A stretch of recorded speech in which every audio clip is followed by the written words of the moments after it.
Good morning everyone. बच्चों, हमने पिछली वीडियो में पढ़ा था कि उपसर्ग और प्रत्यय किसे कहते हैं। ठीक है, तो हम ग्रामर में इन शब्दों का प्रयोग किस प्रकार करते हैं। आज हमारा नेक्स्ट चैप्टर होगा क्षितिज का लहासा की ओर। तो ये मैंने आपको क्लास में अच्छी तरह से समझा दिया था कि ये एक यात्रा वृत्तांत है और यात्रा वृत्तांत में हम किन किन बातों का ध्यान रखते हैं।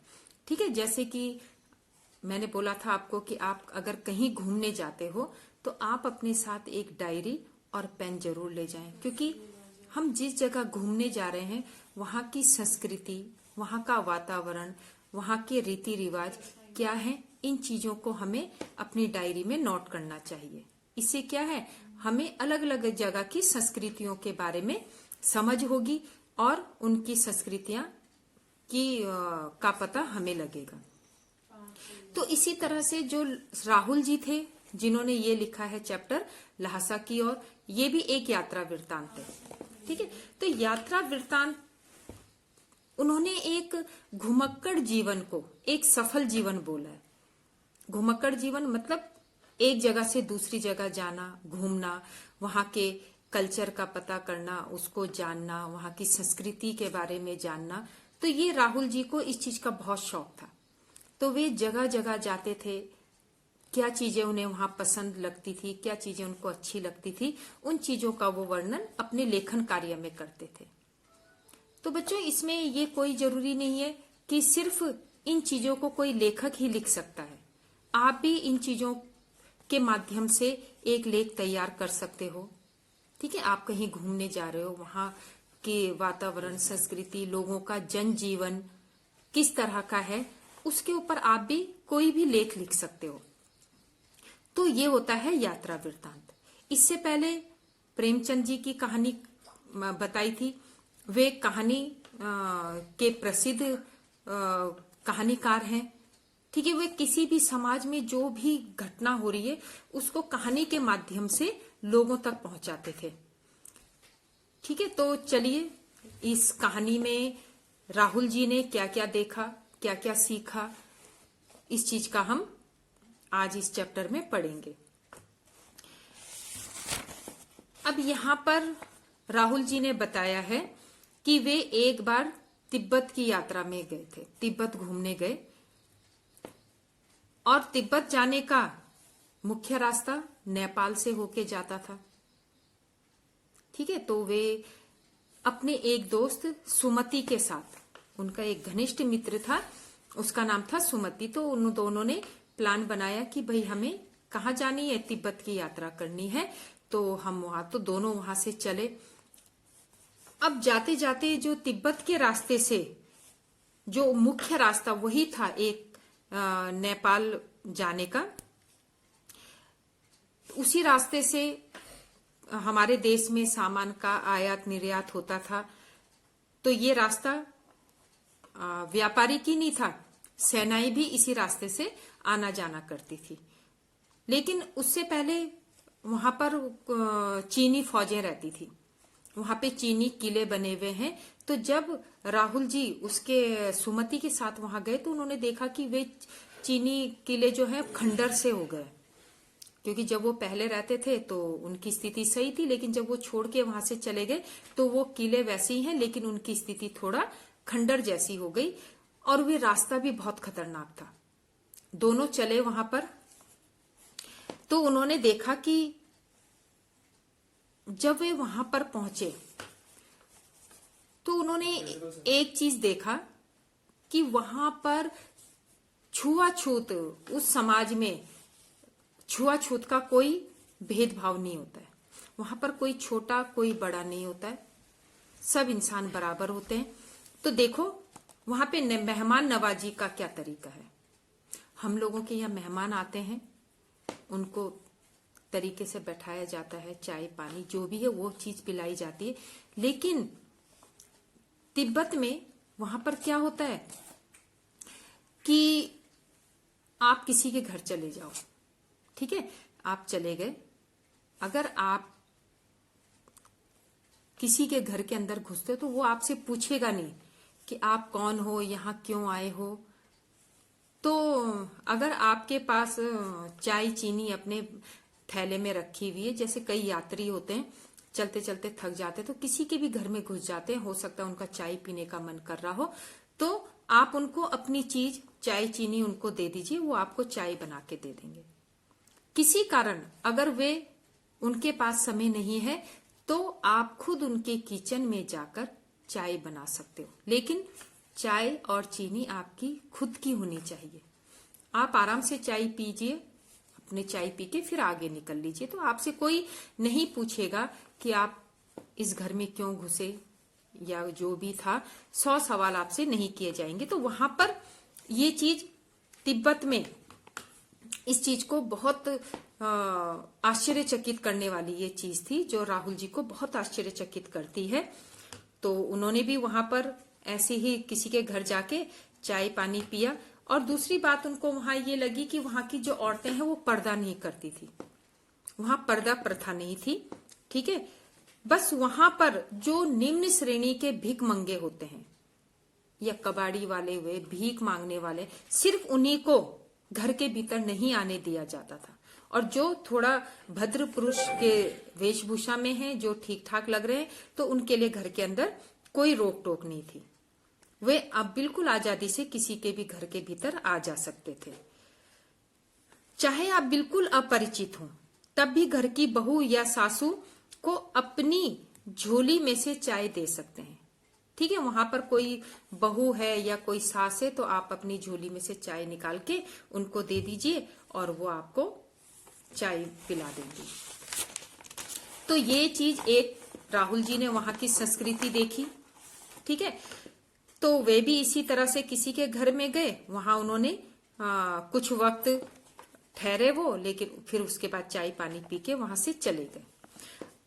अब उस विकट रास्ते में, नेपाल के बीच से जो रास्ता तिब्बत की ओर पहुंचने का जाता था, वहां पे एक डांडा थोंगला था। उस जगह का नाम था डांडा थोंगला। तो सबसे खतरनाक जगह थी वो। 16-17 हजार फीट की ऊंचाई पर मीलों तक कोई गांव नहीं था। इतनी ऊंचाई में वो जगह थी, लेकिन कई मीलों तक कोई गांव नहीं दिखाई दे रहा था। ठीक है, तो ये जगह जो है डाकुओं के लिए सबसे सेफ जगह थी और हर यात्री को उसी रास्ते से गुजर के जाना पड़ता था, डांडा थोंगला से। अब वहां पर क्या होता है, जब वे इस रास्ते से गुजर के जाते हैं तो वहां पर चोर डाकू का बहुत डर होता है। वहां पे चोर डाकू क्या करते हैं, किसी को भी गोली मार सकते हैं। अब वहां पुलिस कभी वहां पर देखने नहीं आती है कि कौन मारा, किसने मारा, किसको पकड़े, क्योंकि वो इतने बीहड़ और सुनसान जंगल है कि वहां पर आने से पहले पुलिस भी 100 बार सोचती है। और वहां हर किसी के पास बंदूक रहती है।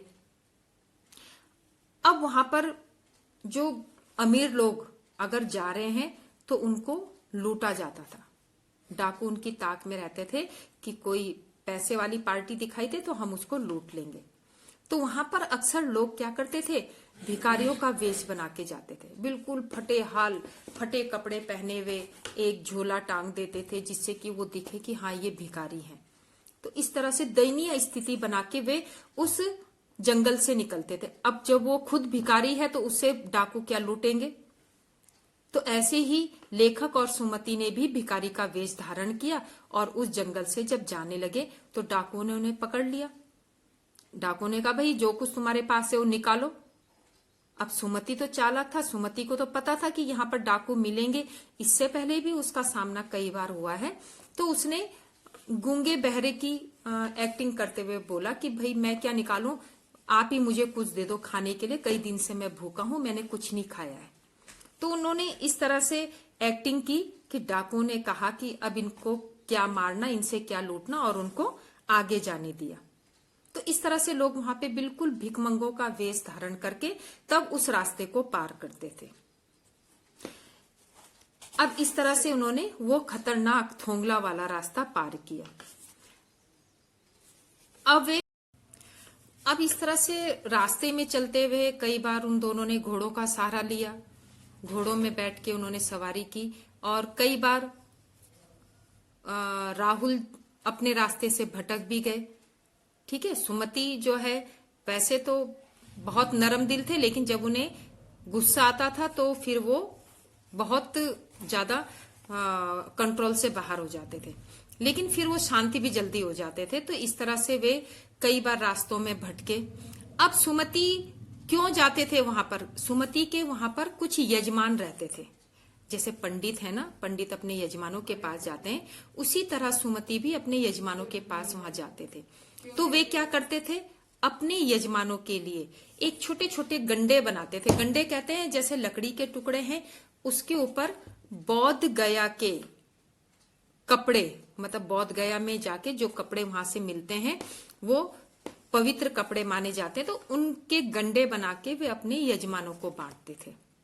ठीक है, तो वे उनको बदले में दक्षिणा वगैरह देते थे। अब जब वो जाने लगे, वहां पर पहुंचे, तो सुमति ने कहा भाई मुझे किसी गांव में जाना है और मुझे ये गंडे अपने यजमानों को बांटने हैं। तो राहुल ने सोचा कि अगर ये वहां चले गए तो ये 7-8 दिन तो वहां लगा ही देंगे। ठीक है, तो फिर मैं यहाँ कहाँ रहूंगा, मैं बोर हो जाऊंगा। तो उन्होंने उनको उधर जाने से मना किया। उन्होंने कहा भाई ऐसा है, अभी ये गांव देख ले, हम इस जगह को घूम ले और फिर आप तब बाद में वहां चले जाना। अब वे एक शेखर जगह में पहुंचे। वहां पर उन्होंने देखा कि यहां पर एक बहुत अच्छा मंदिर था, जिसमें बुद्ध वचन की हाथ से लिखी हुई 101 पोथियां रखी हुई थी, जिनका हिंदी अनुवाद किया गया था। तो उसमें हाथ से 101 पोथियां लिखी हुई थी। तो जब सुमति उनको, राहुल को उस कंजूमर मंदिर में ले गए, कंजूर मंदिर में ले गए, तो उन्होंने उनके बारे में बताया कि भाई ये पोथियां हैं और ये सब हाथ से लिखी हुई हैं। तो लेखक को उनको पढ़ने का मन हुआ। और पोथियां कितनी थी? 103। तो बहुत मोटी वो किताब थी। अब राहुल ने सोचा कि इसे पढ़ने में तो बहुत टाइम लगेगा, और अगर मैं इनको पढ़ने बैठा तो मैं सुमति को यहां रोक के क्या करूंगा, फिर वो गुस्सा करेगा। तो इससे अच्छा है, उसने सुमति को कहा कि तुम अपने गांव में अगर यजमानों को गंडे देना चाहते हो तो तुम ऐसा करो, वहां घूम के आ जाओ और ये गंडे उनको दे दो। तब तक मैं यहाँ मंदिर में बैठ के इन पोथियों को पढ़ूंगा, क्योंकि उनको पढ़ने के लिए भी थोड़ा टाइम चाहिए था। सुमति खुश हो गया। उसने कहा ठीक है, तुम अपना काम करो, मैं अपना काम करके आ जाता हूं। तो इस तरह से ये राहुल वहां पर उन पोथियों को पढ़ने लगे और सुमति अपने काम से अपने गांव चले गए और वहां पर गांव में मिलजुल के आ गए।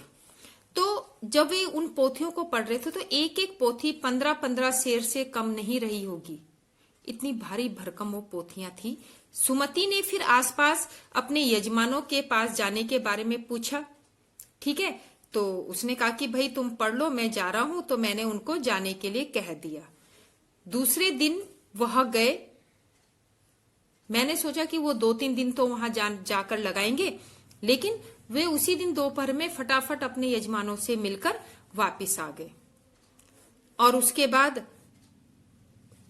वहां से हम सब ने अपना सामान उठाया और भिक्षु नमसे से, वहां उस मठ से हमने विदाई ली और वहां से हम निकल गए। तो इस तरह से ये चीजें राहुल जी ने वहां पर देखी कि वहां का रीति रिवाज क्या है, वहां के लोग किस तरह से रहते हैं, वहां की जो प्रसिद्ध चीजें हैं उनके भीतर क्या क्या ऐसी देखने लायक चीजें हैं। ठीक है, तो इस चीज का सारा उन्होंने वर्णन इस कहानी में किया है। तो बच्चों, आपने ये कहानी को बहुत अच्छे से समझ लिया होगा और इसके जो क्वेश्चन आंसर हैं वो उसमें फिर आपको दिए जाएंगे करने के लिए। तो फिलहाल आपने ये कहानी को अच्छी तरह से समझ के और लेखक परिचय अपनी नोटबुक में करना है। इतना काम आपको अपनी नोटबुक में कंप्लीट करना है।